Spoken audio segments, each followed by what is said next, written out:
আপনারা শুনছেন radio Bikrampur ৯৯.২ FM। প্রাণের কথা মনে সুর, রেডিও বিক্রমপুর 99.2 FM।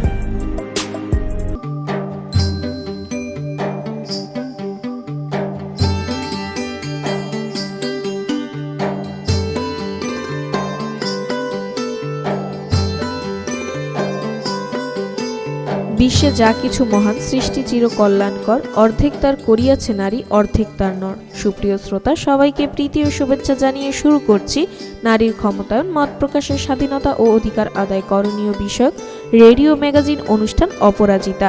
আজ শুনবেন অনুষ্ঠানের ৩৩তম পর্ব। আমাদের এবারের বিষয়, নারীর উন্নয়নে বড় বাধা বাল্যবিবাহ রোধ করতে হলে প্রয়োগ করতে হবে বাল্যবিবাহ নিরোধ আইন। পুরো অনুষ্ঠান জুড়ে আপনাদের সাথে থাকবো আমি, সাদিয়া। প্রিয় শ্রোতা, আপনারা শুনছেন রেডিও বিক্রমপুর ৯৯.২ FM। অনুষ্ঠানটি আম্বালা ফাউন্ডেশনের সহায়তায় নির্মিত এবং অনুষ্ঠানটি প্রচার করছে রেডিও বিক্রমপুর ৯৯.২ FM। আমরা আমাদের অনুষ্ঠানের মাধ্যমে চেষ্টা করব নারীর ক্ষমতায়ন, মত প্রকাশের স্বাধীনতা ও অধিকার আদায় করণীয় সম্পর্কে আলোচনা করে স্থানীয় পর্যায়ে জনসচেতনতা বাড়ানোর। সৃষ্টি থেকে শেষ অবধির কেন্দ্রে রয়েছে নারী। হাজার রূপ একটি নারী, যেন রহস্যের ভাণ্ডারী, কখনো মা, বোন বা প্রিয়তমা স্ত্রী। তাদের জন্যই সুন্দর ধরনী স্রষ্টার করিগরি। নারী স্রষ্টার এক বিস্ময়কর সৃষ্টি, যদিও নর ও নারী এই দুয়ের মিলিত রূপই সুন্দর ও সাফল্যময় এক পৃথিবী। উভয়ের মিলিত প্রচেষ্টাতে পৃথিবী আজকের এই অবস্থানে এসেছে। শ্রোতা, চলুন জেনে আসি আমাদের আজকের অনুষ্ঠানে কি কি থাকছে। আমাদের আজকের অনুষ্ঠানে থাকছে একটি গান, একটি ফিচার, বিশেষজ্ঞের পরামর্শ। নারী তবু পায়নি আজও সমান অধিকার, নারী কেন পেল না আজও মানবাধিকার। একই সমান শ্রম দিয়ে এসে পায় না সমান দাম, একই সমাজে বসত তবু পাইল না সুনাম। সুপ্রিয় শ্রোতা, চলুন অনুষ্ঠানের এই পর্যায়ে শুনে আসি বিষয়ভিত্তিক একটি গান।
এগিয়ে যাও নারী তুমি, কেননা একজন নারী এগিয়ে গেলে দেশও এগিয়ে যেতে পারবে।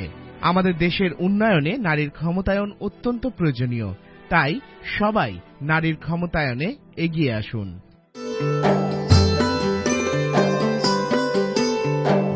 তুমি দারুণ, তুমি আলাদা, তুমি সুন্দর, আর তাই তো তুমি নারী। সুপ্রিয় শ্রোতা, চলুন অনুষ্ঠানের এ পর্যায়ে শুনে আসি একটি ফিচার।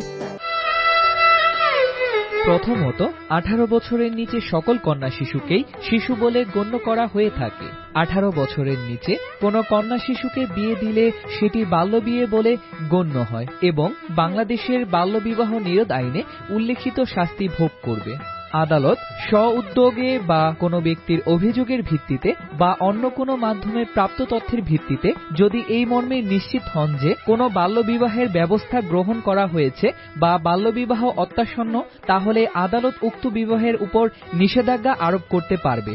কোনো ব্যক্তি বাল্যবিবাহের নিষেধাজ্ঞা ভঙ্গ করে বাল্যবিয়ে দিলে তিনি অনধিক 6 মাস কারাদণ্ড বা অনধিক 10,000 টাকা অর্থদণ্ড বা উভয় দণ্ডে দণ্ডনীয় হবেন এবং অর্থদণ্ড অনাদায়ে অনধিক 1 মাস কারাদণ্ডে দণ্ডনীয় হবেন। বিবাহ বন্ধনে আবদ্ধ হতে ইচ্ছুক নারী বা পুরুষের বয়স প্রমাণের জন্য অবশ্যই জন্ম নিবন্ধন, জাতীয় পরিচয়পত্র দ্বারা বয়স প্রমাণ করতে হবে।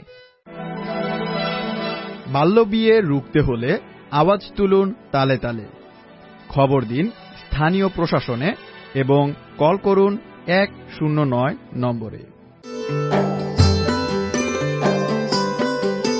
হে নারী, পৃথিবীর সবচেয়ে সুন্দর ফুল আর সবচেয়ে বর্ণময় কবিতার চেয়েও আকর্ষণীয় তুমি। প্রিয় শ্রোতা, চলুন অনুষ্ঠানের এই পর্যায়ে শুনে আসি বিশেষজ্ঞের পরামর্শ।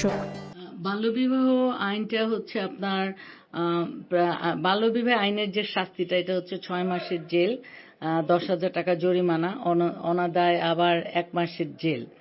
এটা হচ্ছে মূলত আইনটা, শাস্তিটা, আইনের শাস্তিটা হচ্ছে এটা। আর এটা বললেন যে আওতাভুক্ত কারা, আমি তো বলবো সবার আগে আওতাভুক্ত মেয়ের বাবা মা। আমি ছেলের বাবা মাকেও পরে দোষারোপ করতেছি, আগে হচ্ছে মেয়ের বাবা মা। তারা যদি দেখেন চেইনটা কিভাবে যাচ্ছে, মেয়ের বাবা মা মনে করতেছে আমার মেয়ে আমার কাছে একটা বোঝা, মেয়ের বাবা একটা ঘটককে খুঁজতেছে, ঘটক সম্পৃক্ত হচ্ছে এই বাল্য বিবাহটার সাথে তার ছেলে খোঁজার জন্য। তারপরে আসলো ছেলের বাবা মা এবং ছেলে, যখন একটা তারাও জানতেছে যে এটা একটা অল্প বয়সী বা মেয়ে, অতএব তাকে বিয়ে করার জন্য তারাও খুব উৎসুক, অল্প বয়সে একটা মেয়ে পাচ্ছে তার ছেলের জন্য। এইখানে তারপর চেনে হচ্ছে তার ছেলে বাবা মা। তারপরে কি হচ্ছে, তারপর হচ্ছে মেইন ঘটক, যে ঘটকটা তার আইনের ফাঁক ফোকর দিয়ে সে যেভাবে পারতেছে এই বিয়েটাকে সে বৈধ করাচ্ছে। আসলে আলটিমেটলি কিন্তু বিয়েটা কখনোই বৈধ হয় না, কিন্তু কাজী সেটার মধ্যে তার বিভিন্ন চক্র দিয়ে এটাকে সে বৈধ করাচ্ছে। তাহলে এর মধ্যে কিন্তু কাজীও আছে। তারপরে আমি বলি সাক্ষী, যারা সাক্ষী হচ্ছে এই বিয়ের মধ্যে, যারা সাক্ষী আছে তারাও জানতেছে যে এই মেয়েটা কোনোভাবে আইনগতভাবে পড়ে না, এর মধ্যে সম্পৃক্ত হচ্ছে। তাহলে সেইখানে সেই সাক্ষীরা, তারপরে আমি বলি পারিবারিক লোকজন, যারা পরিবারের সবাই জানতেছে যে মেয়েটা, দেখেন আমি হয়তো অনেক দূরে থাকি, আমার কাছে খবর পৌঁছাতে কিন্তু অনেক কিছু শেষ হয়ে যায়, কিন্তু তার পরিবারের আশেপাশের যে লোকগুলো আছে তারা কিন্তু পারতো মেয়েটাকে হেল্প করতে, তারা কিন্তু পারতো বাল্যবিবাহটা বন্ধ করতে। তারপরে সেই পরিবার, তারপরে আসেন সমাজ, কারণ সমাজ যদি সচেতন হইতো তাহলে বাল্যবিবাহের মতো এমন একটা জঘন্য কাজ কোনোভাবেই তৈরি করা সম্ভব হইতো না, কিংবা এই বিয়েটা বাবা মাকে দেওয়া সম্ভব হইতো না।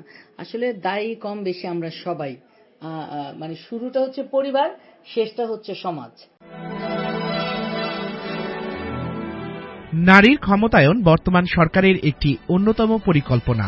আমাদের সমাজের প্রতিটি নারীকেই হয়ে উঠতে হবে স্বাবলম্বী, জোরদার করতে হবে নিজের কর্মসংস্থানকে। আসুন আমাদের সমাজের প্রতিটি নারীকে স্বাবলম্বী হতে সহায়তা করি, কেননা একজন স্বাবলম্বী নারী গড়ে তুলবে একটি সুন্দর সহিংসতা মুক্ত সমাজ।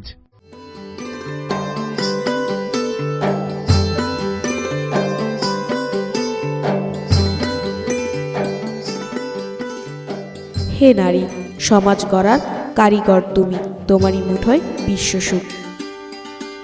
প্রিয় শ্রোতা, আমরা অনুষ্ঠানের একেবারে শেষ পর্যায়ে চলে এসেছি। এতক্ষণ আপনারা শুনলেন নারীর ক্ষমতায়ন, মত প্রকাশের স্বাধীনতা ও অধিকার আদায়ে করণীয় বিষয়ক রেডিও ম্যাগাজিন অনুষ্ঠান অপরাজিতা।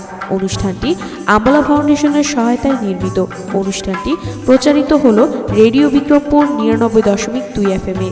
পুরো অনুষ্ঠান জুড়ে আপনাদের সাথে ছিলাম আমি সাদিয়া। অনুষ্ঠানের আগামী পর্ব শুনতে আমন্ত্রণ জানিয়ে শেষ করছি আমাদের আজকের অনুষ্ঠান। সবাই স্বাস্থ্যবিধি মেনে চলুন, সুস্থ থাকুন, নিরাপদে থাকুন, আর সব সময় কান পাতুন রেডিও বিক্রমপুর ৯৯.২ FM এ। এবার বিদায়ের পালা। তার আগে জানিয়ে দেব আজ আমরা অপরাজিতার এই আয়োজনে সাথে ছিলাম। উপস্থাপনায় আমি সাদিয়া, প্রকৌশল সহযোগিতায় ছিলেন মামুনুর রশিদ। অনুষ্ঠানটি নির্দেশনা ও পরিকল্পনায় ছিলেন মোহাম্মদ আওলাদ হোসেন খান শিবলি। অনুষ্ঠানটি প্রচার করছে রেডিও বিক্রমপুর ৯৯.২ FM।